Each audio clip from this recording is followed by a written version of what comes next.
In this video, we're going to talk about allocative efficiency.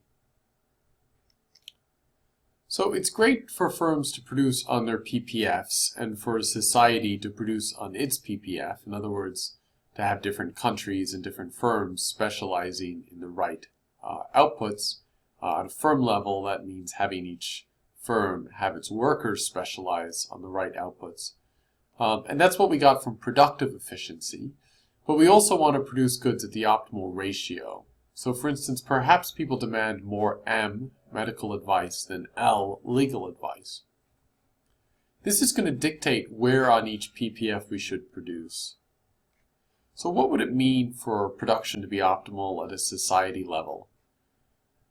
What it means is that we want to produce a good if the marginal social benefit of producing that good is higher than the marginal social cost.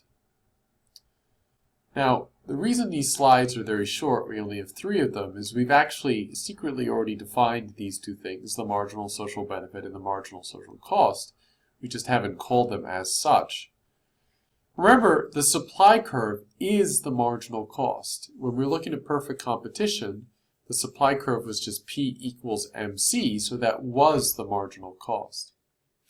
But if we're talking about supply, the marginal social cost to a society of producing a certain good is just going to be the marginal cost to that firm, right? If a firm produces a good, the firm is the only entity that sustains that cost. And so therefore the marginal cost is also the marginal social cost.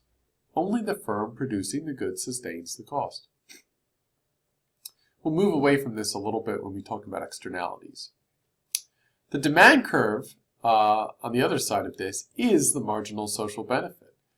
If we look at the price at a given quantity, and if the price at that quantity is 10, that means agents are willing to pay $10 for the good.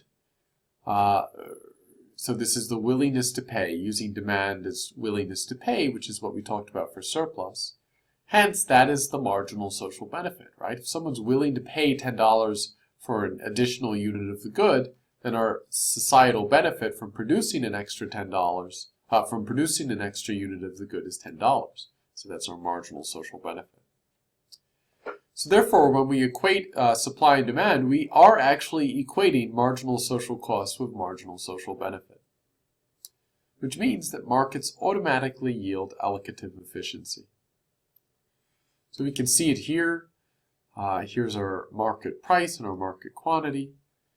At a quantity below the market price, a quantity below the market quantity, the willingness to pay for a particular consumer is all the way up here, and the firm's willingness to accept, in other words, the societal marginal cost is down here, so we should increase output from this point.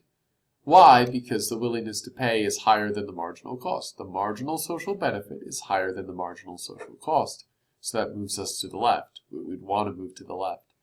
To the right of the market quantity, here the marginal cost to the firm is greater than someone's willingness to pay, so we would not want to produce this unit. We'd want to move to the left. Therefore, at the intersection here, that's the optimal point. It's just marginal social benefit equals marginal social cost.